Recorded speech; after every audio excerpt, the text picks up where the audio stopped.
Bueno, pues agradeceros pues, que estéis un segundo día más aquí con nosotros, compartiendo pues, bueno, esta jornada con todos nosotros. Y bueno, quiero ya, pues, aparte de agradeceros, ya presentar, para que no se haga muy pesado, presentar pues, bueno, a la persona que va, o a las personas que van a abrir este segundo día de jornadas. Y bueno, la abrimos con dos personas que van a colaborar hablándonos de un mismo tema que han vivido desde muy cerca. Uno de ellos es nuestro gran amigo, compañero y padrino Juan. ¿Qué decir de él? Bueno, bellísima persona, un compañero, un buenísimo amigo como el que más. Y bueno, contar un poco, licenciado en Historia del Arte, técnico en sistemas microinformáticos, diseñador de web, investigador y estudioso en parapsicología con más de 25 años de trayectoria. Presidente de la Asociación Parapsicología, Energía, Investigación y Divulgación. Vicepresidente en la Asociación TCI España, perteneciente durante varios años a un grupo de investigación en el campo de la parapsicología vinculado a la Universidad de Granada y encargado del Departamento de Enigmas y Misterios de la Historia. Numerosas conferencias y charlas realizadas, al igual que diversas aportaciones en medios de comunicación, prensa, libros y dedicado, pues bueno, como siempre, al fenómeno paranormal. Investigador de campo, actualmente impartiendo un taller sobre parapsicología y el campo de la transcomunicación instrumental, a través del Ayuntamiento de Nerja, al igual que la realización de diferentes actividades, jornadas y conferencias relacionadas con estos temas, como por ejemplo la primera jornada sobre parapsicología en la ciudad de Nerja o Villa de Frigiliana. Bueno, y así, bueno, daros así en petit comité, deciros que no os podéis perder el Marowin, la jornada de Halloween en Maro, Málaga, que eso, pues bueno, está muy, muy interesante. Es guía en las diferentes rutas misteriosas de Málaga, Granada y Nerja, Málaga Mystery, Granada Mística y Enigmática, y Nerja Insólita. Dirige y presenta el programa semanal de radio A Orillas del Misterio, en Radio Juventud Nerja. Pues bueno, sin más dilación, aquí les dejo, como ya dije antes, a nuestro gran amigo, compañero y padrino, Juan Manuel García.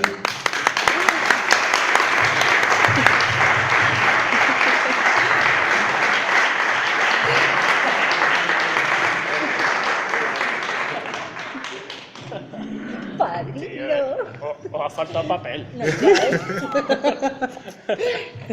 bueno.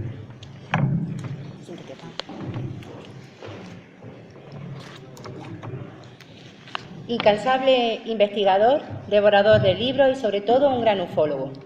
Su dedicación multidisciplinar hace que sea fuente de consulta de cualquier aficionado a temas paranormales y colabora en diversos medios audiovisuales como El Último Peldaño de Joaquín Abenza, Onda Regional Murcia, La Noche Más Hermosa, Canal Sur Radio, Enciclopedia Más Allá de los OVNIs y entre otros. Creador de la Asociación Granadina de Estudios de Fenómenos Insólitos. Fue miembro del Centro de Investigación Omega, delegado del Centro de Estudios Parafísicos NET de Jaén, miembro y cofundador del Consejo de Investigadores Ufólicos de España y presidente y cofundador de la Sociedad de Investigaciones Biofísicas Bettenhaus. No sé si lo he dicho bien. Ambos nos van a hablar esta tarde del fantasma de la Diputación. Y es un honor para mí presentar al señor Paco Barrera.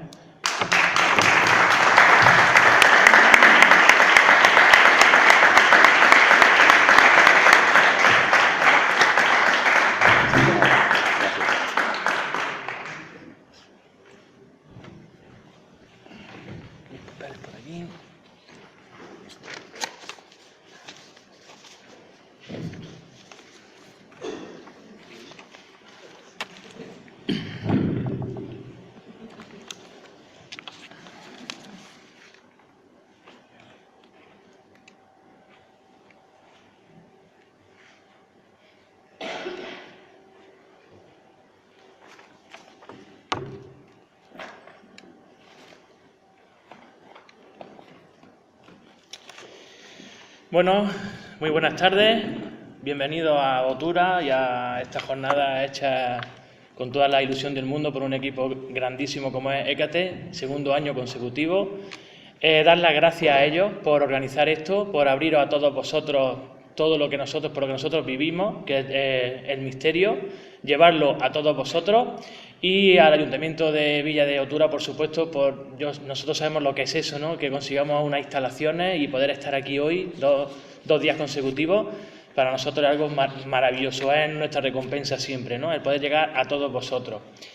Antes de nada, saludar a nuestro gran amigo Antonio Pastor, presidente de TCI España, que no ha podido estar con nosotros aquí hoy, está el pobre malito, y es un referente también con nosotros, compañero nuestro de TCI, por supuesto, que nos está faltando, y algunos compañeros más también de la asociación.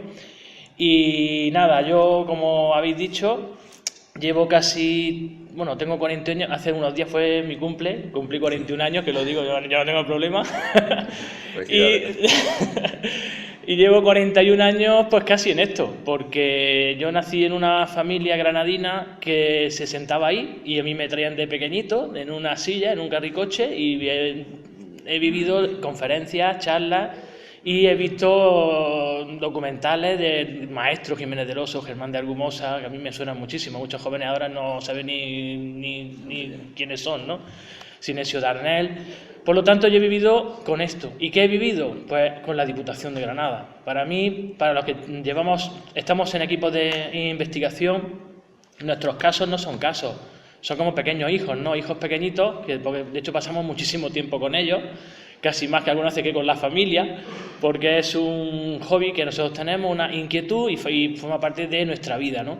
Pues la Diputación de Granada, para mí, sin duda alguna, es la que hizo que estoy hoy aquí, por ejemplo, que haya montado una asociación en Nerja de parapsicología, que demos charlas, que conociera al maestro que tengo aquí al lado, a don Paco Barrera, porque para mí fue eso, fue llamarme la atención. Teníamos un caso en Granada, de hecho yo tenía 10 años cuando salió a la luz esto, y mis padres enseguida pues se informaron también, iban a charlas, miraban prensa, todo lo que salía, ¿no? Para mí, el caso de la Diputación, hablar hoy de la Diputación y al lado de Paco, supone que os explique un poco cómo debería ser el funcionamiento y el protocolo de actuación de una investigación. Ayer lo estuvimos viendo con el grupo Hécate, hoy estamos muchos grupos aquí, de compañeros y amigos. Por lo tanto, el caso de la Diputación es otro caso también, por el cual ahora veremos, incluso con Paco, veremos si la prensa ha hecho mal, ha hecho bien, si ha hecho un flanco favor al tema del caso, si gracias a la prensa no se pudo investigar más. Por lo tanto, queremos saber qué procedimiento hay que llevar, más o menos, con el ejemplo de la Diputación, para saber cómo enfrentarnos a un caso paranormal, ¿no? En un caso paranormal, el protocolo a seguir sería principalmente, teníamos varios campos. Primero, nos llegan a nosotros oídos de fenómenos paranormales. Hay testimonios, testigos, que nos dicen o nos llegan que están sucediendo X fenómenos en una casa, en un local, en una institución, en un palacio, en donde sea, ¿no? Por tanto, tenemos que analizar esa información, esos fenómenos. Primero, y ahora veréis por qué digo todos estos puntos que son tan importantes. Tenemos que analizar a esas personas por las cuales nos llega esa información. Ayer lo vimos muy bien con el caso de Gustavo, cuando nos enfrentamos a ese exorcismo en el Albaicín, cómo debemos enfrentarnos a esas personas que dicen vivir o sufrir esos fenómenos, ¿no? ¿Qué mejor que para analizar a esas personas que un psicólogo, ¿no? Pues es que esa persona tenga un trastorno psicológico, tenga una esquizofrenia, tenga un panorama bipolar, por ejemplo. Entonces, analicemos a esa persona antes de enfrentarnos a un caso que a lo mejor simplemente está en su cabeza y solamente lo puede ver él, ¿no? Luego también tenemos el caso de que ya hemos descartado que es un problema personal, vamos a tirar del hilo. Es impresionante cómo cuando se tira de ese hilo, yo creo que es la función principal de una investigación y es la satisfacción máxima nuestra, ¿no? Cuando, sin embargo, aquí lo tenemos clarísimo, un edificio súper, voy a poner ya la primera diapo, un edificio súper, de aquí tenemos la Diputación tal cual, ¿no? Desde el momento en el que surgieron todos los fenómenos, un mamotreto de cemento, de hormigón ahí, donde dentro están sucediendo fenómenos, ¿no? Ahí uno llega y dice, bueno, si esto es imposible que aquí pase nada, si esto... Enseguida nos viene a la cabeza ruinas antiguas, mansiones, ¿no? Y uno no puede pensar que aquí suceda un fenómeno, ¿no? Por lo tanto, vamos a tirar de ese hilo histórico, que fue mi cometido principal en la asociación que ahora comentaré, y ahí es donde vienen las sorpresas, ¿no? Cuando uno investiga, cuando uno tira de ese hilo y ve toda esa historia que hay ahí detrás de ese lugar, ¿no? Que por lo que sea, por H o por B, no existen las casualidades, y por H o por B, alguien o algo quiere precisamente que lo recordemos. Que lo recordemos, que recordemos algo que está pendiente por hacer, que simplemente no los olvidemos, o simplemente para una venganza o para que se cumpla algo que queda pendiente, simplemente cuando tiramos de ese hilo histórico, ¿no? Y luego tenemos algo fundamental, que es el objetivo nuestro, el llegar al final, cuando ya sabemos que hay fenómenos, cuando ya hemos hecho un estudio histórico, cuando hemos descartado cualquier problema psicológico de esas personas que lo están viviendo, tenemos que darle una solución. La solución es el objetivo final, muchas veces es impensable o imposible, ¿no? Pero otras veces sí, y es ayudar a esas personas que han acudido a nosotros, principalmente para quitarles ese miedo por el cual yo, por ejemplo, no he vivido nunca con ese miedo, desde que era pequeño, y por lo tanto no nos hemos bloqueado poder llegar más allá. Por lo tanto, ayudar a esas personas físicas que están aquí, pero también ayudar a esas entidades, o llamémoslos como sea, que están pidiendo ayuda y que están diciendo, que estamos aquí y necesitamos decir algo, o necesitamos que no se nos olvide, o necesitamos dar una información, ¿no? Por lo tanto, con todo esto, ¿qué se nos viene a la cabeza? Un grupo multidisciplinar, súper necesario. Para mí, maestro indiscutible, el grupo bueno, Sol, Paloma, Aldo, todos, son un grupo disciplinar desde el primer momento. El padre Pilón, yo digo que fue como los X-Men, ¿no? Fue él escogiendo a las personas, porque ¿qué necesitamos? Historiadores para tirar del hilo. ¿Qué necesitamos? Técnicos en imagen, en sonido, para analizar psicofonías, parafonías, imágenes, para poder darle un significado. Pero también tenemos importancia la figura del medium, del sensitivo, esa persona que va a ayudar a ese otro lado.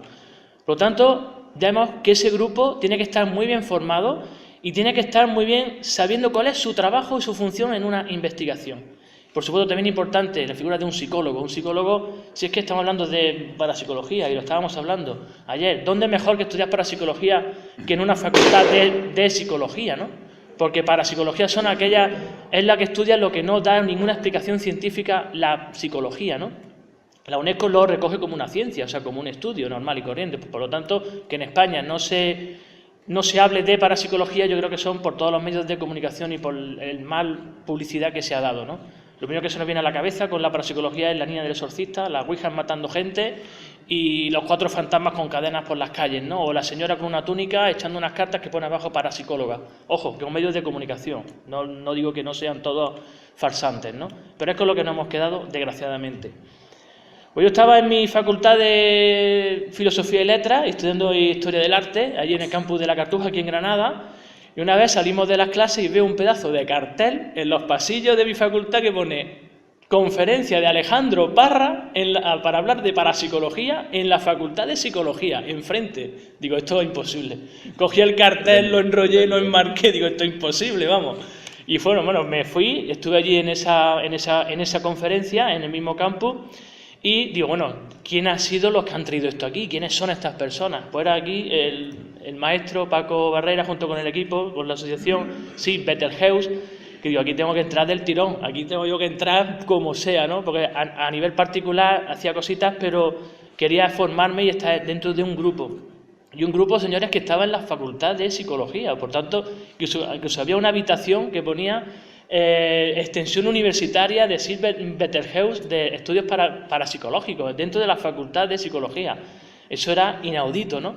Por tanto, conocí a este grupo, a Paco Barrera, que era el presidente, y para mí fueron unos maestros donde yo empecé a ver el procedimiento a seguir, todo esto que estamos hablando, para enfrentarnos a un caso. De hecho, estuve encargado del departamento de enigmas, misterios e historia. Y mi granito de arena, precisamente en el caso de la divulgación que hoy estamos presentando, fue eso, el estudio histórico de este lugar, aportando toda la información que ya se sabía y aportando algunas informaciones también nuevas que yo más o menos fui descubriendo. Por lo tanto, para enfrentarnos a este caso, tenemos ya que entrar de lleno en el año 1986, cuando precisamente varios testimonios empezaban a darse eco de sucesos que allí pasaban. Lo más principal, algunos de ellos, fue la funcionaria de la Diputación, Concepción Castilla, que ahora diremos por qué ella es importante aquí, porque no solo ella veía y sufría fenómenos paranormales, sino que fue ella la que contó, como ahora veremos después, con el grupo que entró dentro, a través de ella entró el grupo Omega. Concepción Castilla trabajaba allí y era constante el movimiento de objetos, ruidos, presencias, los archivadores que se abrían misteriosamente, los lapiceros que cambiaban de lugar, o sea, mucho ruido, lo que hablamos poltergeist ayer, Rafa Casares, también grandísimo, y podía hablar muchísimo también de la Diputación, habló de poltergeist, ¿no? Lo que es la palabra esta alemana, que enseguida se nos viene a la cabeza la niña con la mano en la tele, ¿no? Pero bueno, en la película también que se llama así, pero poltergeist, polter significa ruido, golpe, movimiento, y geist en alemán es fantasma, ¿no? O sea, movimientos de fantasma. A través de aquí se corrió un poco más la voz, porque esta mujer contó con unos amigos, unas amistades que eran un grupo de investigación o amigos que se dedicaban un poco a investigar. Por lo tanto, fueron los que entraron posteriormente en la Diputación. Y con eso ya mi gran maestro Paco hablará perfectamente de ello porque lo vivió también en primera persona. Otro de los casos más importantes también que se recuerdan dentro de la Diputación es el testimonio del jefe de mantenimiento del edificio, José María Moya, que vivió uno de los fenómenos también más fuertes, ¿no? Un fenómeno que supuestamente se reproduciría luego, se repetiría, con Juan Burgos. De hecho, el famoso retrato, el autorretrato, el retrato robot de ese fantasma o espectro, por lo cual en la última planta, donde estaba Presidencia, estaba realizando trabajos de mantenimiento, cuando al final del pasillo vio como una neblina, una luz azul que se dirigió hacia él, e incluso él dice que lo levantó incluso del suelo unos centímetros y fue empujado. Bueno, imaginaros, ¿no? O sea, salió de allí el hombre pitando, no quiso saber más nada de eso, y ya fue un punto de inflexión, ¿no? Un punto de inflexión, o sea, de cuando decía, aquí hay algo, aquí pasa algo. De hecho, los mismos, cuando iban agentes de seguridad, personal de seguridad, a algunos lugares, sobre todo cuando hacían alguna obra de remodelación o algo, incluso iban con perros y los perros no querían entrar en algunos sitios, en algunos puntos en concreto, incluso se les revolvían a ellos, ¿no? Como diciendo, no quiero que me obligues a entrar ahí porque ahí hay algo, ¿no? Por ejemplo. Estamos hablando también de fantasmas y espectros. Ya habló también Rafael. Estoy hablando de una visión, de algo, de una luz como azul que se le echó encima, y luego lo veremos también con la famosa del autorretrato robot del padre Benito, entre comillas. Y estamos hablando de fantasmas y espectros. Ayer lo diferenció un poco Rafa, yo lo voy a recordar también hoy un poco. El fantasma, los dos son fenómenos visuales. Sin embargo, el fantasma interactúa con nosotros. Puede respondernos, puede interactuar con nosotros, tocarnos incluso, respondernos alguna pregunta. Sin embargo, el espectro es atemporal, repite una y otra vez lo mismo, es como una imagen residual de un hecho de una persona que estaba realizando un trabajo, una acción, ¿no? Y no interactúa con nosotros. Hasta aquí somos un grupo y recogemos todo esto. Vienen estas personas, vamos a imaginarnos Concepción Castilla y José María Moya, vienen y nos contestan esto. Mira, aquí están sucediendo cosas. Es una institución, eso entre comillas también fue algo muy importante, por el tema del impedimento para poder investigar con normalidad, ¿no? Y recibimos esta información, nos quedamos así, bueno, vale, analizamos a estas personas, vemos que son coherentes, que no tienen ningún problema psicológico ni nada, por lo tanto, y nos encontramos con esto, vemos un mamotreto de hormigón allí, una institución, y decimos, bueno, vamos a seguir tirando de ese hilo, y tirando del hilo es como yo más o menos entro en la asociación un poco hablando del estudio histórico. Pero el estudio histórico, ¿cuándo llega también? A través de esta manera del Grupo Omega de realizar esa investigación, es cuando ya se corre la voz. Cuando ya se corre la voz y totalmente empiezan a salir en los medios de comunicación. Aquí tenemos el interior, en la época de lo que es la Diputación, la famosa escalera. Otro de los fenómenos que se repetían muchísimo era el ascensor, era totalmente autómata. El ascensor estaba siempre en constante movimiento, arriba hacia abajo, normalmente siempre se quedaba abajo en el sótano, estancado. Los técnicos iban, decían, no pasa absolutamente nada, no hay ningún problema técnico, no entendemos por qué hace esto. El caso que ellos daban es que físicamente alguien tenía que entrar y pulsar ese botón para que el ascensor bajara. No entendían por qué el ascensor estaba siempre funcionando de manera también autómata. Por lo tanto, estamos hablando de un aparato técnico. Ahí no hay ninguna parte de ninguna persona que diga he vivido, he sentido, ¿no? Sino un ascensor que de manera totalmente anómala está a su bola. Por lo tanto, empiezan a salir numerosos... Bueno, se hacen eco toda la prensa del caso, y ahí, Paco, ¿no? Ahí es cuando más o menos... Sí, más o menos... No sé si fue bueno, si fue malo... Bueno, eso vamos a hablarlo después. De todas formas, podemos coger y ver un poquitillo la trayectoria a nivel de divulgación en prensa de cómo sucedió el tema. Habría falta pasar a mi diapositiva. Fotos. Venga, la primera. Nada más que pulsa, ya está. Bueno. Uy, dale la vuelta. Uy, o sea, creo que se ha volcado en bruto y no...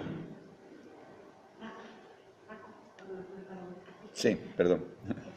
Sí. Venga, correcto. Bueno. Aquí en Granada ha habido unos grandes investigadores del tema. Entre ellos tenemos al periodista...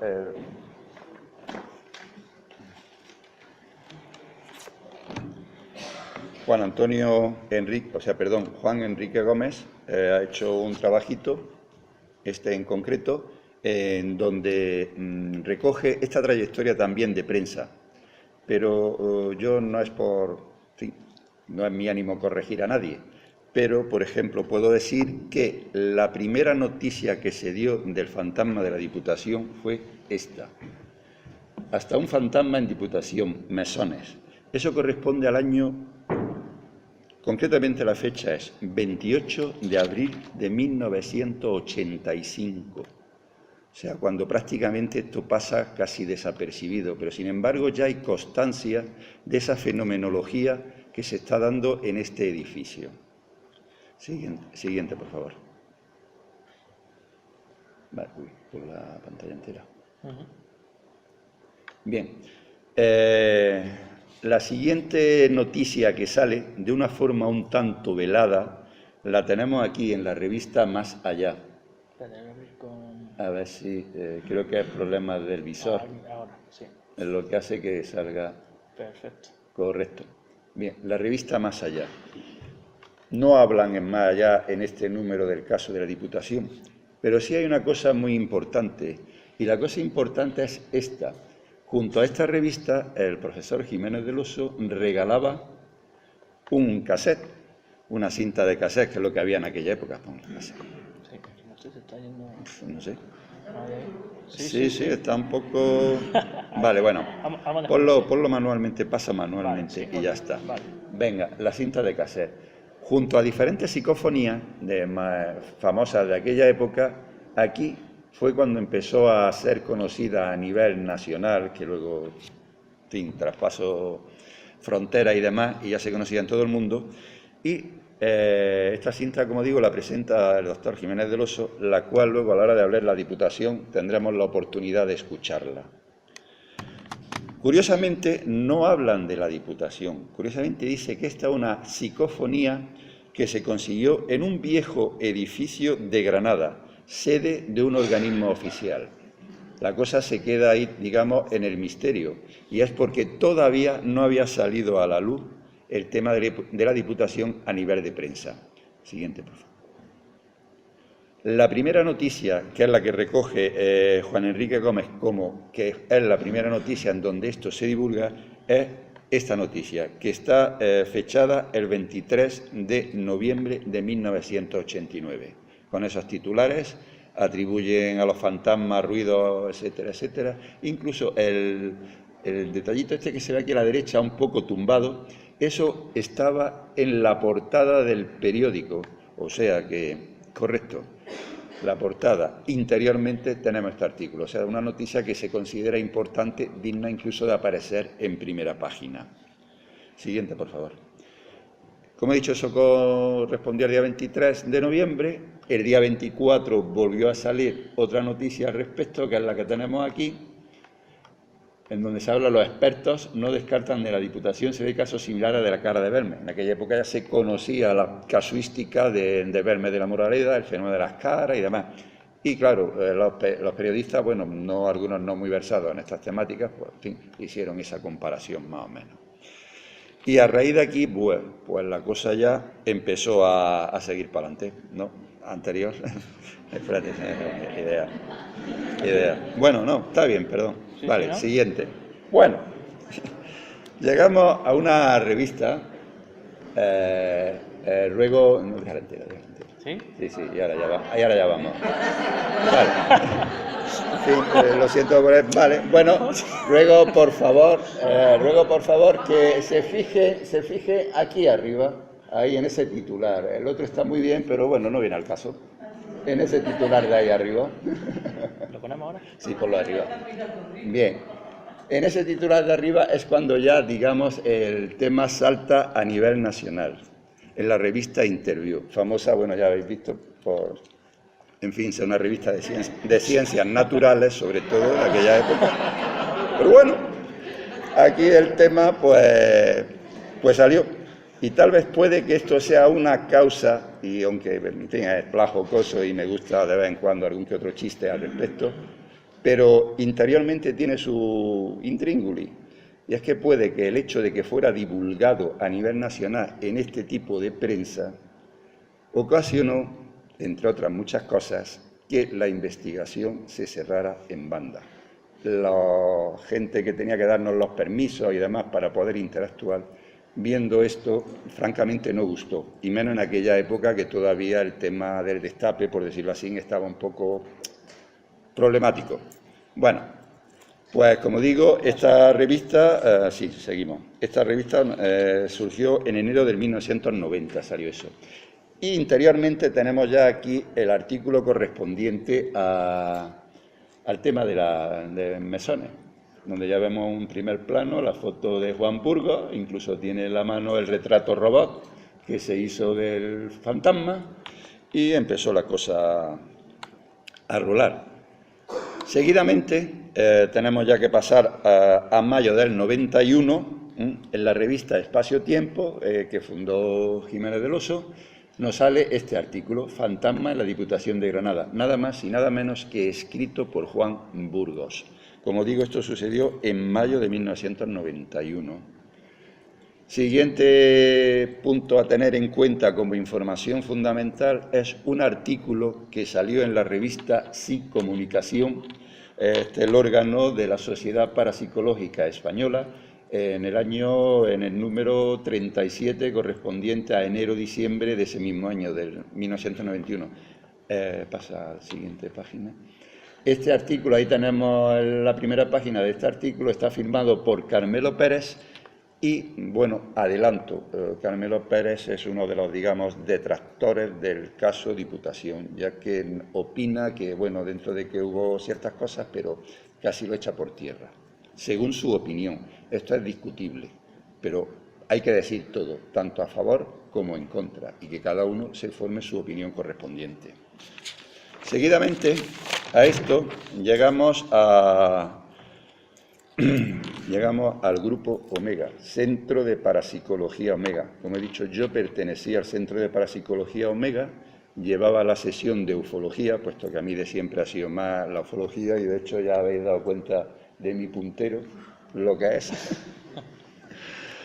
Y bueno, pues allí empezó el tema a investigar, además de la labor a investigarse sobre el asunto de la Diputación. No quiero abundar en el Centro de Parapsicología Omega, puesto que es súper conocido. Hay libros, por ejemplo, recomiendo este de Rafael Casares, 3 historias de fantasmas, donde también está muy bien explicado la trayectoria, incluso opiniones al respecto del caso. Pero no solo, como digo, el Centro de Parapsicología Omega, que realizó sus investigaciones entre el 21, 22 y 23 de diciembre de 1986. Si habéis dado cuenta, aquí hay un desfase de fecha. La investigación se produjo en 1986, pero salió a la luz oficialmente en el 89. Ahí hubo unos años en que esto se mantuvo en secreto, a pesar de que, como hemos visto, hubo alguna que otra filtración. O por lo menos su noticia se escapó, por decirlo de alguna manera. Pasa a la siguiente. Y llegamos ya al centro en el cual yo sigo siendo el presidente, la Sociedad de Investigaciones Biofísicas Bettelhaus, en donde en el año 2001 pues, nos propusimos reactivar el caso. Y para tal respecto, pues a lo largo de una serie de tiempos confeccionamos dos dosieres. Un primer dosier, digamos, de índole pública, que es este, lo estáis viendo ahí, pero este en concreto, en donde aquí está recogido toda la historia, creo que no me falta prácticamente nada, de todos los artículos periodísticos a nivel de Granada y algunos a nivel nacional. Lo que sí, bueno, francamente, aquí hay una falta, que es los artículos aparecidos en la revista Tribuna, porque el periodista de aquí de Granada también era colaborador de esta gente de Tribuna. De hecho, en su libro, el cual por eso lo he detectado, aquí vienen esos artículos que me faltan en este dossier. Este es un dossier, digamos, público, y con el tiempo hicimos otro dossier, un dossier privado, ya que esto corresponde a la investigación que se hizo Sir Betterhouse con el compromiso de algunos de los testigos de que mantuviéramos en secreto sus declaraciones y simplemente circularan a nivel interno nuestro, con lo cual, bueno, aquí se puede hablar hasta cierto punto de determinadas cosas, las cuales, bueno, saldrán. Entonces, por ejemplo, pasa. Aquí tenemos en los dossiers de los cuales se puede hablar, el primero que se hizo, el 2 de febrero del 2001, nosotros como, bueno, el anagrama, y ahí teníamos un protocolo en donde vemos que pone informe número 1, naturaleza reservada. Tenemos una pequeña clasificación, lo que era público, lo que era reservado y, por supuesto, secreto, debido a este compromiso efectuado con los testigos de que, bueno, se quedaría en secreto, nunca mejor dicho el tema. Pasa a la siguiente. Esto lo he traído aquí a nivel de ejemplo. Segundo, aquí hay una intervención en donde en la parte de abajo vemos un listado de los establecimientos en donde dos miembros de la Sir Betterhouse, que estaban en aquella época dentro del Departamento de Parapsicología, concretamente José Antonio Martí Framit, conocido como Kiki en el mundillo de nuestro, y Antonio Salinas Servi.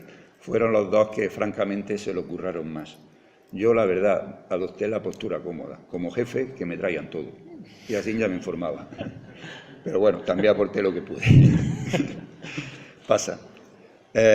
Y, por ejemplo, aquí vemos el último ejemplo que he traído de uno que es de naturaleza pública, es decir, en donde se habla un poquito en general de la temática y es un estado de situación de cómo quedó los informes una vez realizado nuestro trabajo. Siguiente, por favor. Bien. Estos informes, algunos, los de naturaleza pública, han salido reflejados a nivel público, nunca mejor dicho, y gracias a las tecnologías, Internet, pues se colgaron en su día esta serie de artículos, los cuales se puede llegar a ellos. Cuesta un poquitín de trabajo porque llevan ya bastantes años colgados, incluso algunos servidores, por lo visto, no admiten ya o no se puede llegar. No obstante, como digo, en su día se puso y con un poco de paciencia del buscador se pueden llegar a ellos. Todo lo he traído aquí simplemente como ejemplo de dónde está. Además, lo he traído también, pues porque tenemos aquí a quien hizo ese informe, a nuestro querido Juan Manuel, que es el informe histórico-artístico de la iglesia Santa María Magdalena, actual edificio de la Diputación, del cual ahora hablará un poquito de él. Bueno, pasa a la siguiente. Aquí los dos libros que para mí considero fundamentales. Hay muchísimos más, hay auténticos ríos de tinta escritos sobre toda esta temática. Pero yo todos los que han llegado a mis manos y he podido ver, y he podido incluso algunas enciclopedias que hay capítulos sueltos, la mayoría son prácticamente un copia y pega en el argot informático y realmente en estos dos libros está recogido todo. Pasa al siguiente. Y ya por último, y para ponernos actualmente, pues hay que hablar un poquitín de la expo que trajo aquí Iker Jiménez. Bajo mi punto de vista, lo que dio a nivel de Granada, que dijo del tema de la Diputación, y esto es una opinión muy personal, para mí fue nefasto. Sobre todo, pregunto, ¿de dónde se sacó que el padre Benito era ese pedazo de muñeco de 2 metros de altura? Entre otras cosas, que parecía aquello un espantajo, más que, no sé, algo que quisiera dar credibilidad al tema. Si no, fíjense en la cara que le puso, por ejemplo. Ponle la cara un poquito del padre. O sea, yo francamente considero que, bueno, se realiza, por cierto, realiza una labor muy importante. De hecho, conozco personalmente a Iker Jiménez, pero vamos, lo que es aquí, ya sé, incluso se lo llegué a decir, digo, mira, yo el tema que ha hecho de la Diputación, sobre todo en la Expo, la verdad me ha dejado mucho que desear. Pero bueno, ahí salió. Sin embargo, tenemos que tener en cuenta que este señor es un divulgador, vive de esto, tiene su programa y hay que mantener una serie de familias que gracias a él están comiendo todos los días, que son los que hacen este programa. Eso es una labor muy encomiable, independientemente del otro, aunque a nosotros nos afecta la verosimilitud de lo que habla con respecto a estos fenómenos. Y ya nada más quiero dar paso otra vez a Juan Manuel, porque a modo de ejemplo de cómo se trabajaba en la Sid Bettelhaus, pues tenemos el informe que él realizó, el cual yo creo que mejor que él es la persona idónea para que nos hable de ello. Le cedo otra vez la palabra.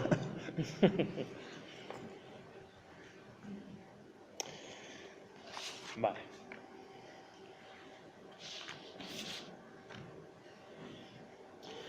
Bueno, pues como hemos, ya casi sacar a hablar de toda la historia del edificio, para mí sería una charla de 2 o 3 horas completas, porque yo me llevé una sorpresa muy grande al tirar, como he dicho eso antes, del hilo, ¿no? De ese hilo, porque antes nos quedábamos estancados en que la Diputación estaba ubicada lo que antiguamente era la iglesia de la Magdalena, ¿no? Por unas imágenes que salieron también a la luz de un tipo de actividad que se realizó ahí, los almacenes textiles de telas de la Magdalena, que ahora veremos fotos súper curiosísimas, ¿no? De cómo mantienen esa actividad de venta de telas, pero manteniendo los arcos, la bóveda de la iglesia tal cual era, ¿no? Pero yo tiré un poco más, digo, estamos hablando de Granada, estamos hablando de la calle Mesones, estamos hablando de un arrabal antiguo. El arrabal era un barrio de extramuros, donde se ubicaba, extramuros de la Medina musulmana, donde se ubicaban los barrios de los currantes, de los trabajadores, ¿no? Ahí estamos hablando del barrio de los herreros, en ese espacio, ¿no? Entonces yo, tirando mucho más del hilo, me metí también dentro de la facultad, en Historia del Arte, o sea, en la Facultad de Filosofía y Letras, y tiré un poco más del hilo. Digo, quiero saber, anteriormente a la iglesia de la Magdalena, ¿qué ha sido ahí, seguro? Porque antes estamos siempre súper seguros de que las construcciones cristianas utilizaban los cimientos de construcciones musulmanas, o sea, eso estamos clarísimos. No empezaban a ubicar lo que son las estructuras de iglesias y de monasterios solamente cuando eran a las afueras, ¿no? Pero estando en el centro de Granada, yo digo, aquí seguramente tenía que haber pasado, tenía que haber sido antes algo también, ¿no? A veces no, a veces llegamos y no hay constancia de nada, ¿no? Aquí tenemos un pequeño plano súper antiguo y tenemos una pequeña zona donde debía estar ubicada, donde estaba, de hecho, ubicado la Diputación y la iglesia de la Magdalena. De hecho, ahí arriba vemos un poco la plaza Birrambla, que luego tenemos a Fermín Mayorga, que nos va a hablar de la Santa Inquisición, por lo tanto hablaremos un poquito también de esa. De hecho, vemos el símbolo aquí, ¿no? Del garrote vil, incluso de la horca, ¿no? De aquí, donde muchísima gente perdió la vida ahí, seguro, ¿no? Plataforma de Vico. Plataforma de Vico, correcto. Y entonces estamos hablando de la iglesia de la Magdalena, vale, muy bien, pero tirando de ese hilo histórico, de ese informe histórico, vemos que no data exactamente ese espacio, ese lugar, de 1626. Estamos hablando que en el siglo XIV,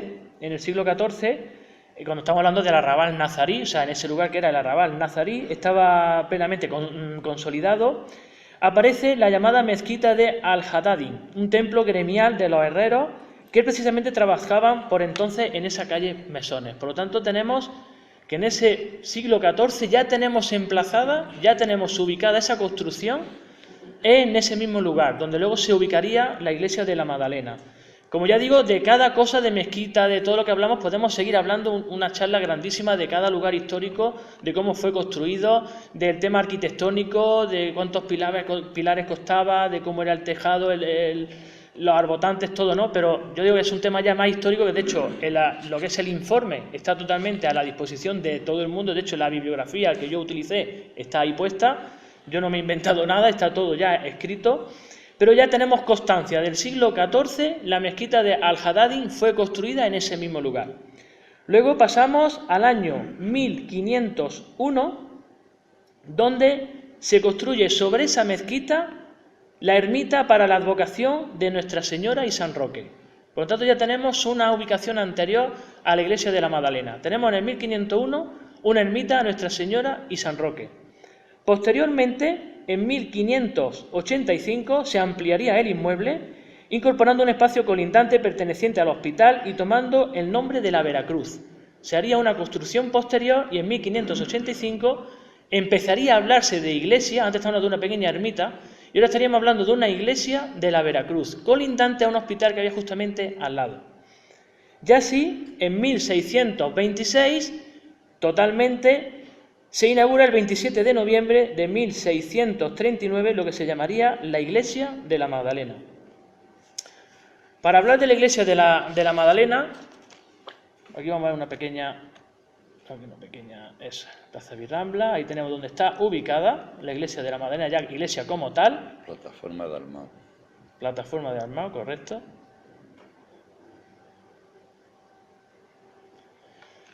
Una iglesia que voy a leer textualmente para un poco más información sobre todo de cómo estaba construida. Aquí tenemos una pequeña imagen, bueno, una imagen que a mí me encanta. Era un poco siniestra, ¿no? Pero es como realmente era la iglesia de la Magdalena. En definitiva, se realizó una iglesia con los métodos tradicionales del ladrillo, la mampostería, líneas ornamentales dibujadas de forma paralela o en zigzag y el hormigón, aunque carente de las típicas techumbres de armadura mudéjares. Se trata de una iglesia con planta de cruz latina, presbítero, coro, 10 capillas laterales, 2 más que en el templo anterior, cúpula con linterna, aunque con formas prismáticas en el exterior, y torre de planta cuadrada, como vemos, cuya obra costó nada menos que 168.682 reales y 20 maravedís. Eso exactamente es lo que se construyó con la iglesia de la Magdalena.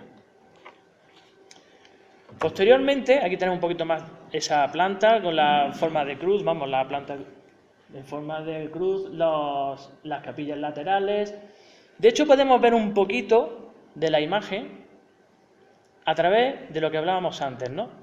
Bueno, ¿sabéis dónde está la fachada original de la iglesia de la Magdalena? ¿Eso qué es? La escuela del Ave María del Sacromonte. Pues la fachada de la escuela, esta es la fachada original de la iglesia de la Magdalena. Se trasladó ahí. Esa es la fachada que tenía la iglesia. Una nota un poco anecdótica, ¿no? Un poco. Pero ahí tenemos cómo era esa fachada de esa iglesia. Posteriormente, por supuesto, estamos hablando de que a principios del siglo XIX, con la correspondiente desamortización de Mendizábal, empiezan a cerrarse la iglesia y es vendida a un particular. En 1895 se derrumban algunas capillas y la torre de la iglesia para alinearlo completamente con la calle Mesones, o sea, con todas las edificaciones que había colindantes. Por lo tanto, tenía que eliminar todo el saliente que la iglesia, suponía, ¿no? Por lo tanto, ahí ya se empiezan a mover y a quitar un poco, a reestructurar un poco los cimientos y la estructura de la iglesia en sí. Por lo tanto, para convertirse, muy curioso, en los almacenes de la Magdalena. Unos almacenes muy curiosos también, porque tenemos testimonios, a mí me han llegado testimonios de personas familiares, abuelos, que han trabajado ahí, donde ya sufrían fenómenos paranormales. Unos fenómenos por los cuales casi ya lo tienen asumido. Por lo tanto, por lo que todas las mañanas cuando llegaban, raro era el día que no se encontraban rollos de tela en el suelo. De hecho, iban a los comercios que había al lado diciendo, ¿ha habido algún terremoto? ¿O es que se ha movido ¿ha habido algún problema o algo o incluso han entrado a robar o lo que sea? No, para nada. Todas las mañanas, raro era el día que no se encontraban rollos por el suelo, ¿no? Que tenían que todas las mañanas colocarlos. Pero es muy curioso, aquí hay algo que me llama muchísimo la atención, es cómo este propietario reorganiza la funcionalidad de una iglesia, que ya casi estaba, en trozos, de hecho ya no es para nada lo que realmente era, pero cómo la reutiliza para su función de almacenes. Para mí es algo, y conseguir estas imágenes, de hecho aquí tenemos como un toldo con la granada, ¿no? De símbolo de Granada, pero ahí vemos las columnas, la cúpula final del final, o sea, vemos abajo las estanterías, ¿no? Con las telas. Y es muy curioso cómo ahí ya había un poco fenómenos. De hecho, tenemos una compañera que tuvo un familiar trabajando ahí y nos dice ese testimonio, ¿no? Que raro eran las mañanas que no tenían que recolocar la mercancía, ¿no? Porque se la encontraban movida o se la encontraban en sitios donde no la habían dejado, ¿no?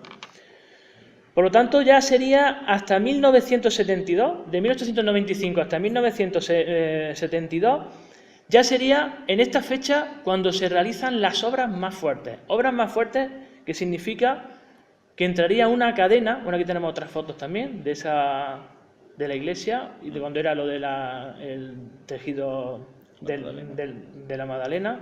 Es curioso, ¿eh? Para mí es unas imágenes que de hecho se las pedí a Paco porque yo no las tenía. Y digo, es curiosísimo, es la única imagen, o sea, visual, o testimonio visual que tenemos, ¿no?, de ello. Pero ya, como ya digo, sería en 1972 cuando se echa abajo todo. O sea, se echa abajo absolutamente todo. A través, cuando entran los grandes almacenes Woolworths, esto no es, ¿eh? Esto es una imagen donde se vea la marca de ellos, ¿no?, lo que hoy en día casi podemos decir que sería como un Corte Inglés, un MediaMarkt, una cadena súper fuerte. Sí, perdona. Sí, además es que esta foto la recuperamos por la sencilla razón de que esta cadena tenía una característica en todas sus construcciones, es que le hacían todas exactamente iguales.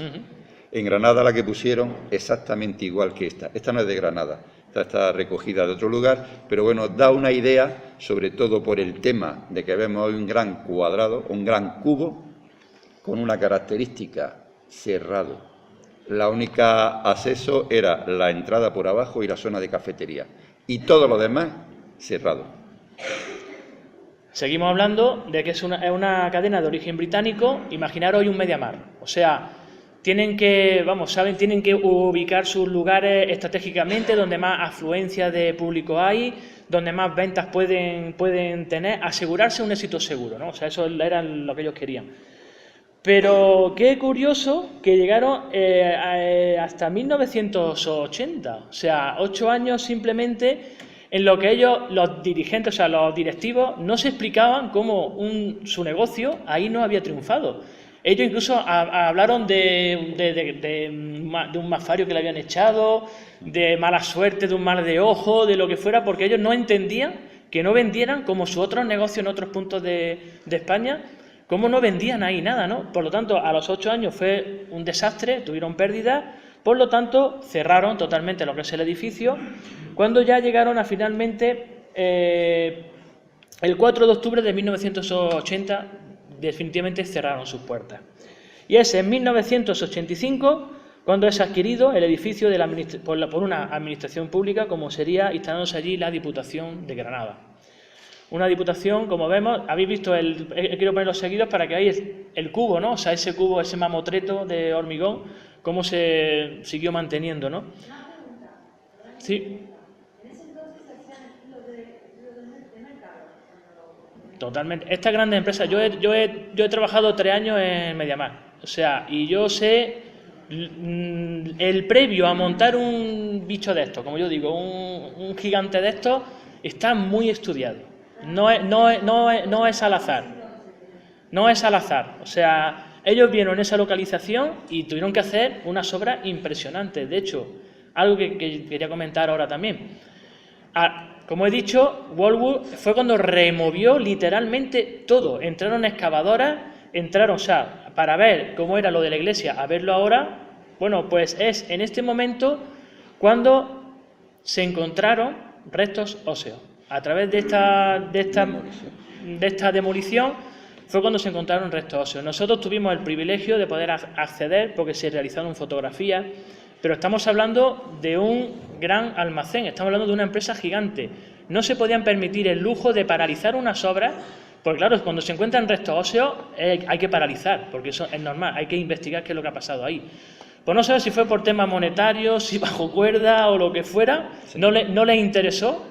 Por lo tanto, siguieron las obras, pero oficialmente hay unas imágenes que tuvimos acceso el grupo Betterhouse, llamaron a un fotógrafo para que quedara constancia de ello, para decir, bueno, ha quedado constancia de ello, pero esto no tiene que salir a la luz. De hecho, no nos permitieron, lo intentamos, pero no nos permitieron hacer imágenes ni sacar copias, pero sí vimos visualmente cajas de zapatos, pueden ser, o cajitas con huesos, con restos óseos, que se sacaron a raíz de la construcción del edificio Woolworth.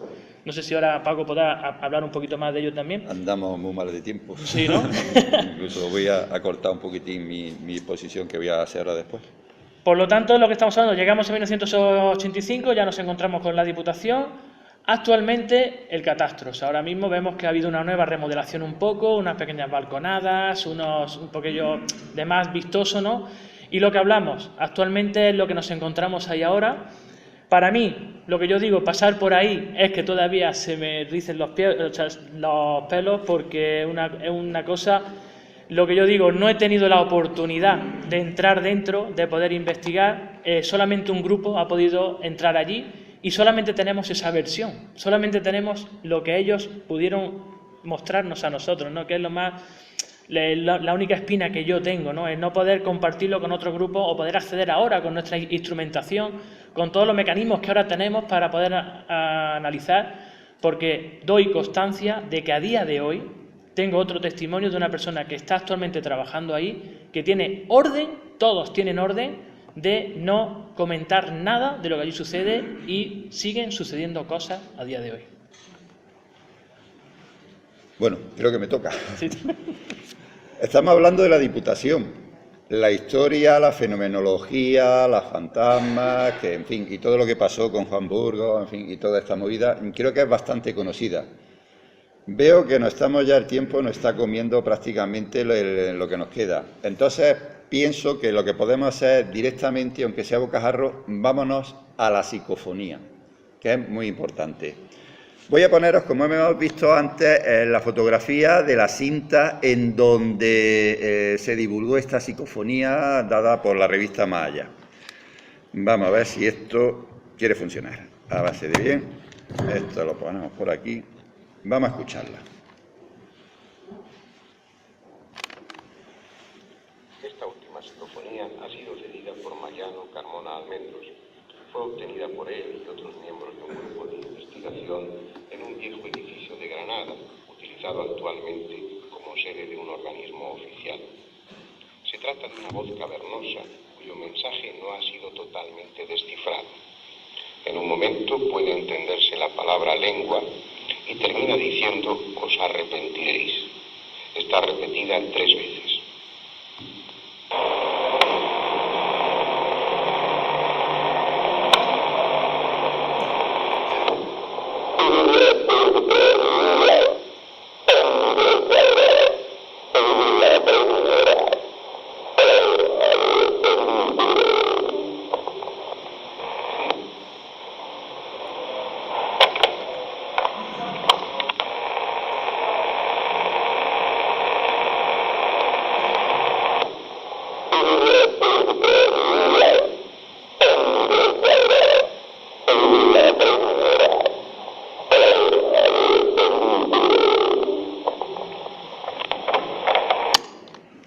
Bueno, creo que es suficiente con las 2 veces que la hemos escuchado. De todas formas, creo que es súper conocida y demás.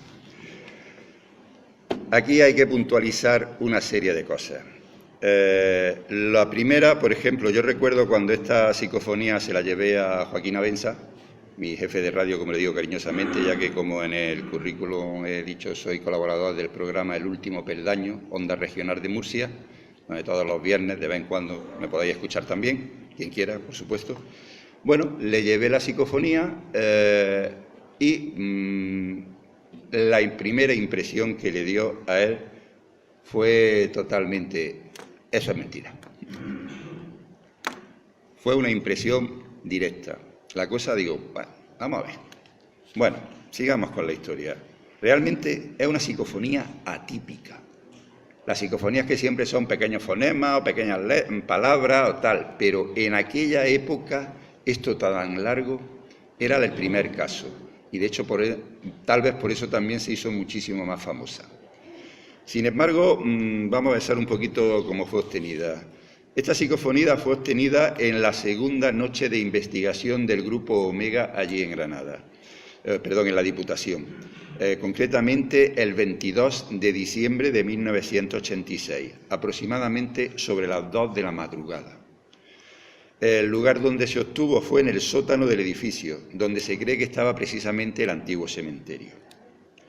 ¿Protagonistas o personas que intervinieron en la obtención de la psicofonía?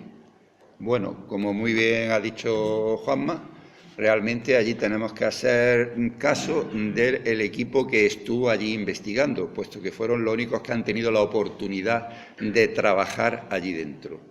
¿Cómo? Bueno, esto da para largo también, pero hoy los vamos a obviar. En todo caso, quien quiera en pequeño comité, cuando termine podemos hablar, o incluso en el turno de preguntas, si alguien quiere preguntar algo, se podía explicar un poquito. Pero vamos terminando, que la cosa no nos podemos alargar mucho. Bien, protagonistas de esta psicofonía. Pues tenemos 3 versiones. O sea que ya empiezan aquí las cosas a tergiversar un poco. Realmente, ¿cómo va la cosa? Primera versión. Mariano Carmona Almendros se prestó para permanecer durante 2 horas en solitario en el sótano de la Diputación, para realizar una experiencia necesaria para la investigación. O sea, él se prestaba a quedarse allí para realizar esta experiencia, evidentemente obtener psicofonía. Esa fue la primera, es decir, la presencia de Mariano. Segunda versión. Según declaraciones de Juan Burgos, del propio Juan Burgos, se presentó al lugar y el personal se fue al salón. Según Juan Burgos fue lo siguiente, o sea, allí cogieron y llevaron el magnetofón de carrete abierto, después podemos hablar de él, y se dejó en el sitio. Se presentó el lugar y todos subieron al salón de actos. O sea, mientras que sostuvo la psicofonía, allí no había nadie. Contradicción con Mariano. Y tercera versión. Carmelo Pérez nos dice en el artículo este que hemos sacado aquí de Psicomunicación, dice, el grupo compuesto por 15 personas se distribuyó dividiéndose por parejas. Bajé al sótano junto con mi compañero de equipo, el señor Mariano Carmona. O sea, estamos hablando de 2 personas ya allí presentes. Tras 1 hora de permanencia a la expectativa, nos comunicaron los otros equipos de gente que estaban en otras salas que había pasado algo. Carmelo Pérez entonces salió de su lugar y se fue a ver qué pasaba con los otros, quedándose solo Mariano Carmona. A ciencia cierta, no sabemos si la obtención de la psicofonía se obtuvo sola o se hubo presencia de alguien. Por mi parte, creo que Mariano sí permaneció allí durante todo este tiempo y fue cuando se obtuvo. Equipo empleado. El equipo empleado fue el mejor equipo que había en aquella época, el magnetofón de banda ancha de carrete abierto, que todo el mundo ha visto estos pedazos de mamotretos con 2 circulitos grandes y la cinta pasando. Eso era lo mejor, puesto que conseguía un rango de una banda, digamos, de frecuencia fenomenal. Ahí entraba todo, con lo cual era divino para cualquier intromisión pillarla. El aparato, muy bueno. Cinta empleada. Aquí está el quid de la cuestión. Primera cosa, y no es la primera vez que lo digo, la cinta de empleada no era virgen. Actualmente esto se considera una auténtica aberración en una investigación psicofónica, no utilizar material virgen. Según me indicó el propio Juan Burgos, decía que no pasaba nada, que la cinta en el momento que pasa por el cabezal se queda perfectamente limpia, cosa que se sabe que no es así. 1, 2, 3 pasadas puede que ocurra. Sin embargo, estamos hablando de una cinta que fue utilizada numerosas veces. Y fue utilizada numerosas veces porque ya en aquella época conseguir los recambios de estas cintas ya era bastante dificultoso, pero sobre todo muy costoso. Aunque en declaraciones que hay por radio, de hecho la COPE lo entrevistó, aquí hubo una radio local que también lo entrevistó, de la cual quien quiera escucharlo, aquí tengo los correspondientes programas radiofónicos. Estoy utilizando sistemas antiguos, cintas de cassette, pero bueno, es lo que hay. Esto será digitalizado y pasará ya al archivo actual de la organización nuestra. Bien, pues allí, en fin, se habla de que si el aparataje, de que si esto, que si lo otro. Francamente, había que coger esas declaraciones con pinzas. Sin embargo, porque hay bastantes contradicciones. Sería largo de explicar y estoy cortando el tema, pero quiero dar los puntos clave. Divulgación de la psicofonía. ¿Cómo se copió la psicofonía? Por lo más simple posible. El copiado de la psicofonía se realizó de la forma más fácil posible, ya que no se disponía de un cable que uniera el magnetofón de carrete abierto con una grabadora, concretamente la hermana menor de esta, mía. Entonces cogimos y subimos a uno de los despachillos del Centro de Parapsicología Omega. Pusimos el magnetofón en funcionamiento y la grabadora, aproximadamente a unos 10 centímetros del altavoz, se consiguieron unas copias. Y esta copia es la que se le entregó al doctor Jiménez del Oso, el cual lo hemos visto aquí dando el prólogo a la cinta que dio con Más Allá. Esa copia, como digo, se obtuvo en mi grabadora, con lo cual puedo hablar perfectamente del tema con pelos y señales, por decirlo de alguna manera. Esa copia es la que Jiménez del Oso ha divulgado. Esa copia creo que es de donde se han hecho las investigaciones y los análisis. Si es una copia hecha de la forma que acabo de explicar, para mí cualquier informe no es válido. No estamos trabajando con material original. Por lo tanto, puede haber distorsión, puede haber otra serie de cosas. Desafortunadamente, para mí, como digo, no es válida. ¿Qué pasó con la cinta original? Otra temática, otro tema bastante gordo. La cinta original, como he dicho, fue utilizada antes de la psicofonía en varias veces. La cinta original, que yo sepa, y según la de que Juan Burgos mandó a investigar y tal, yo no tengo constancia de ello. Yo lo único que tengo es la palabra de don Juan Burgos diciendo que se hicieron estos análisis, en fin, que fueron presentados a ingenieros de electrónica y sonido, incluso a otorrinos, que dijeron que esa era una voz no humana, y dieron un informe bastante curioso. Hablaba que lo que salía allí era una especie de vibración que podía ser conseguida con un cable de 10 kilómetros de largo de acero con una sección de 1 centímetro oscilando. Daría una vibración similar a la que emitía la psicofonía. Yo no entiendo mucho, pero esto del cable y demás a mí me suena un poco a camelo. Perdón si a la mejor estoy diciendo alguna barbaridad, pero yo francamente soy bastante escéptico en ese punto y en esa explicación en concreto. Y partiendo de la base de lo que he dicho, de que no estamos trabajando con materia original. Por lo tanto, podemos llegar a cosas equívocas, al final de los resultados equívocos. Y hasta aquí habría más que hablar, pero veo que estamos más que colados. Lo que sí quiero dejar muy claro es, en la Diputación sí hay fantasmas, si queremos llamarlos fantasmas. Eso no me cabe la menor duda, ya que en todos los informes de la SID, en todas las personas que accedieron a ser entrevistadas, que desafortunadamente no puedo dar nombres, pero están recogidos porque prometimos no hablar de ellos. Hablamos con nombres de los que nos permitieron que se divulgaran, que no le importaban. Pero para la SID, una de las cosas sagradas es que el testigo te diga, oye, te lo digo, pero no me cites. Con lo cual eso hay que llevarlo, vamos, a rajatabla.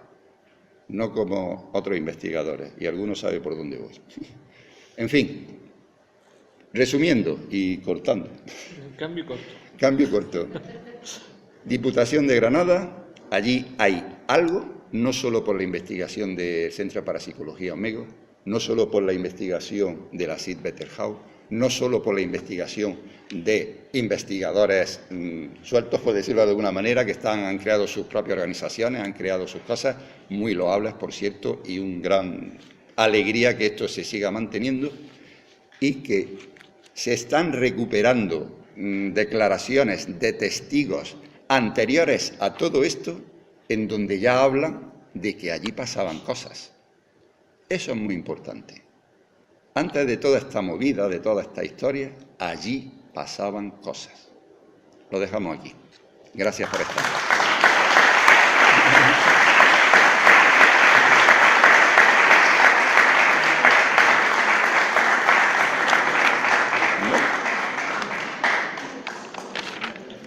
Si haré... ¿Alguna pregunta o...? Joder. Bueno, pues vamos a ver, algún moderador, porque veo 1, 2, 3 manos. Vamos a empezar. Bueno, perdona, pero primero la señorita, por favor. Aquella banda, perdón.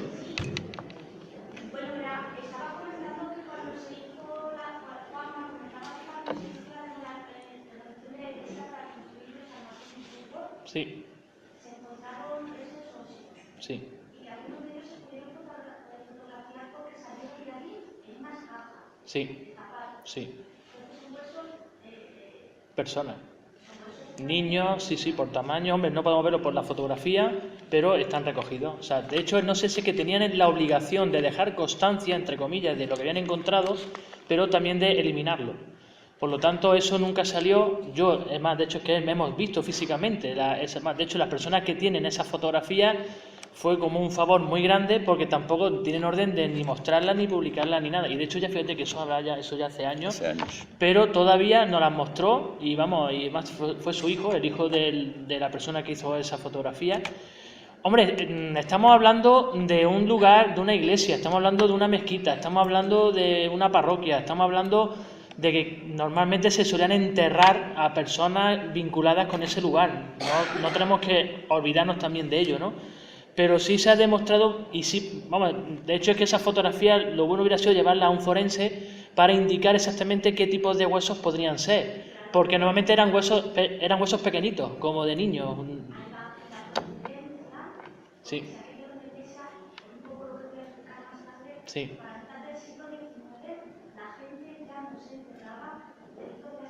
Exacto. Por lo tanto, ese mar soterrado del actual edificio de catastro tuvo que ser la cripta de la iglesia de la Magdalena. Por lo tanto, ese lugar era utilizado para los religiosos del lugar. Así no me guarda que allí en esa cripta eran niños. Normalmente sí. Sí. Perdón.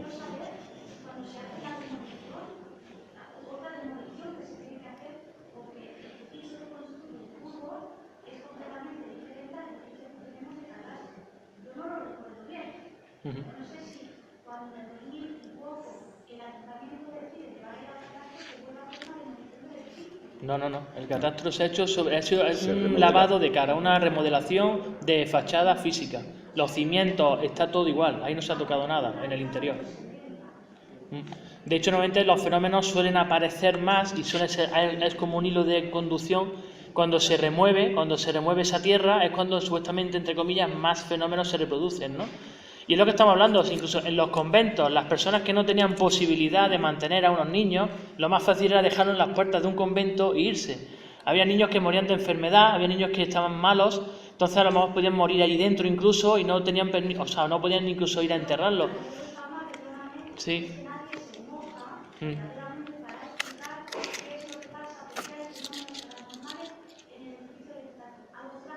Exacto, ahí vamos.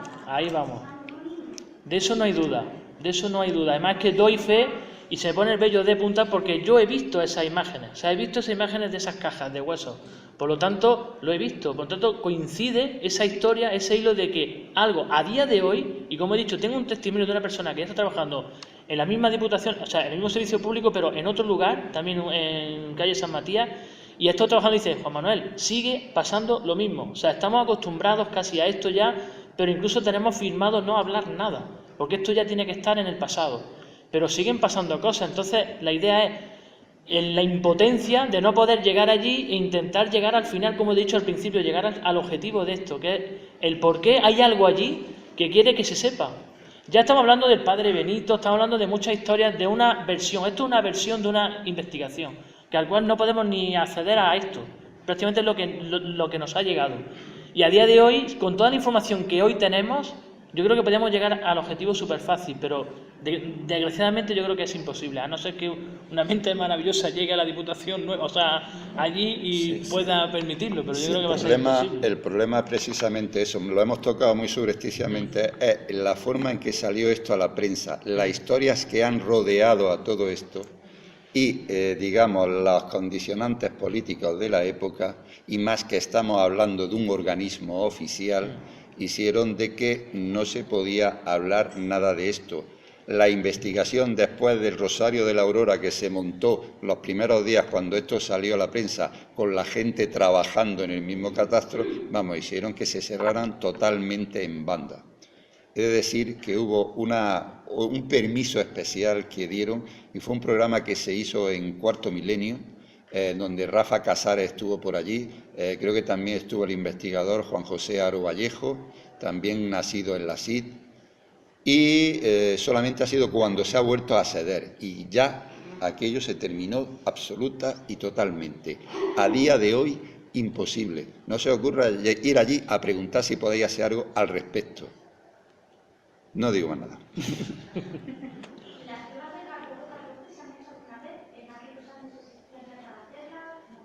Se ha eliminado todo, toda esa información, solamente se han sacado fotografías, no sabemos, el fotógrafo no sabe exactamente lo que luego pasó con esas cajas, si siguen estando en algún sitio, pero oficialmente está todo eso, ha desaparecido.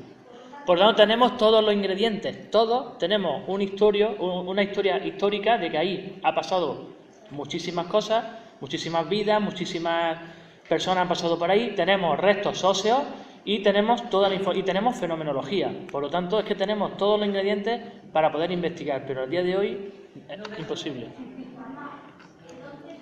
Perdón. Sí, No. Sí, yo estoy plenamente convencido de que estos restos pertenezcan a niñas, o a niños, a infantes.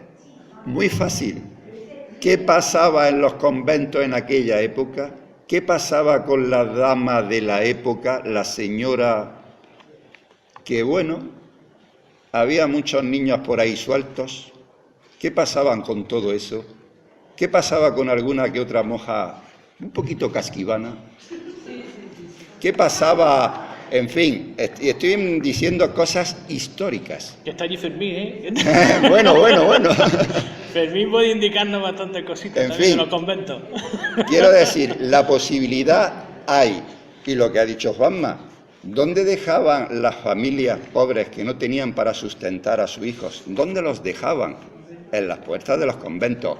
¿Qué pasaba? ¿Qué índice de natalidad había con aquellas situaciones tan precarias? Niños que duraban 2, 3, 4 días, un mes, morían.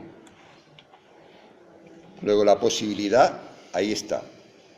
A ciencia cierta, afirmar, no hay un sí rotundo, francamente, lo admito.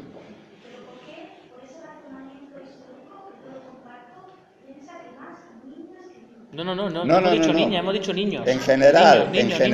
Sí, o sea, sí. Niños, niñas, no hay un estudio de que estos huesos son de 3 niñas, allí hay 30 niñas y 20 niños, ganan 30 por 20.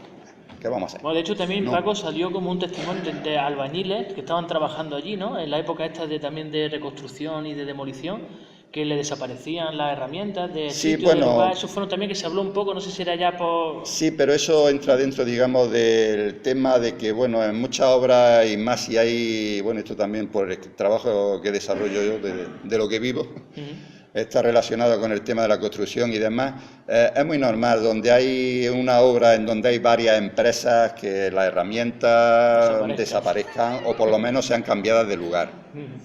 Sí. Pero vamos, no tenemos que buscarle. Sin embargo, con la historia que tenía acarreado esto, pues bueno, se le dio esa connotación un tanto extraña, pero francamente no es nada extraño. Es usual. ¿Que pasara además aquí algo de eso? No te digo que no, pero no podemos afirmarlo 100%. Perdonadme, pero estoy un poco violento. Quien quiera seguir preguntando, vamos a hacerlo en pequeño comité, puesto que, no sé, pero aquí Álvaro me está mirando con unos ojitos. Bueno, vale, lo digo sobre todo en relación a los siguientes ponentes que nos estamos comiendo su tiempo. Balbuena sí se ha quedado ahí con... No, Balbuena ya sé que tiene que preguntar. Bueno, venga, se agradece. ¿Perdón? Es que no lo he escuchado. Esa psicofonía, ¿no le parece demasiado bonita y demasiado buena como para ser... Yo soy un investigador de los románticos. A mí me hubiera encantado, y de hecho cuando la escuché, digo, joder, esto es lo más de lo más. Pero una mente fría analizando esto, analizando los pequeños datos que he dado y demás, y sobre todo he hecho mucho hincapié en que la cinta no es original, con lo cual no se excluye que haya reverberaciones de otras cosas. Dice una frase que, bueno, se puede más o menos, pero en realidad lo que está claro es simplemente el final. Lo demás da mucho lugar a interpretaciones. Me han llegado también oídos, y claro, esto que voy a decir es muy fuerte y no tengo manera de probarlo, y porque hay la credibilidad de una persona por medio, pero allí hubo alguien que se quedó solo, no sabemos qué hizo, y más en un sitio que interesaba que un centro que estaban haciendo tuviera algo gordo para promocionarse. No digo nada, ni nombres ni nada. Esto es información que me ha llegado por malas lenguas. Sí, pero esa es una cosita que me queda por eso. Pero eso ha sido antes, en el tiempo o está siendo ahora.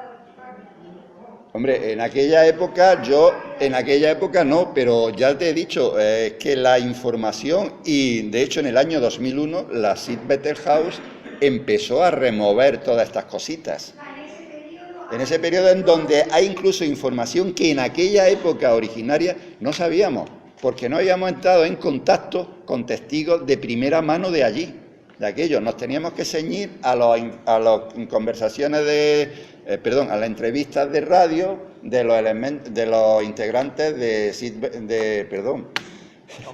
Centro de Parapsicología Omega. Yo estaba en el Centro de Parapsicología Omega. Mi posición con respecto a esta investigación, que quiero que quede muy clara, yo no participé en vivo y en directo de esa investigación, es decir, de estar metido allí dentro.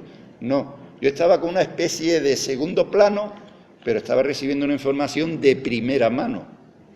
Y el hecho en sí de la psicofonía, eso lo viví de primera mano, hice eso en mi casa y lo hice yo.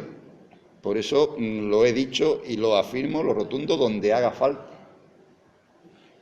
Que para mí y ahora se considera un dato muy importante, ya que existe un protocolo de actuación en todas estas investigaciones. En aquella época era la época romántica. Allí cada uno hacía lo que podía y pensando que siempre se hacía lo mejor, hasta que ya se ha visto que las pruebas hay que tomarlas con un cierto protocolo para excluir pues todo esto que estamos hablando aquí, posibilidades de que sean sí, de que sean no, de que sea una cosa rotunda. Balbu, venga, que nos vamos. Venga, nos vamos. ¿Dónde está la historia del padre Benito? La ¿Qué documento oficial donde aparezca La historia del padre Benito tenemos dos versiones. Una, de que es total y absolutamente falsa, un invento que se añadió. Y otra, resulta que en un programa en donde Juan Burgos, creo que precisamente, tengo el vídeo aquí, pero es un vídeo de 14 minutos y ya vamos, nos matarían si lo ponemos. En televisión española salió y llevó el retrato robot. Y por lo visto una señora de Madrid reconoció a un antiguo párroco familiar suyo que estaba aquí en Granada, que había ejercido en Granada, y de ahí el nombre de Benito. ¿Qué fiabilidad tiene esa historia? No hay ninguno, no. Como incluso la obtención del retrato robot también se las trae. Lo que pasa es que hay una historia muy bonita que se ha divulgado mucho, que se ha divulgado por el copia y pega de Internet, de boca de investigadores que se han limitado al copia y pega, y todos han cometido pues ciertas cosas. Ahora, si un investigador personalmente con esos datos se mete, investiga, arrasca un poquito, llega a conclusiones muy curiosas.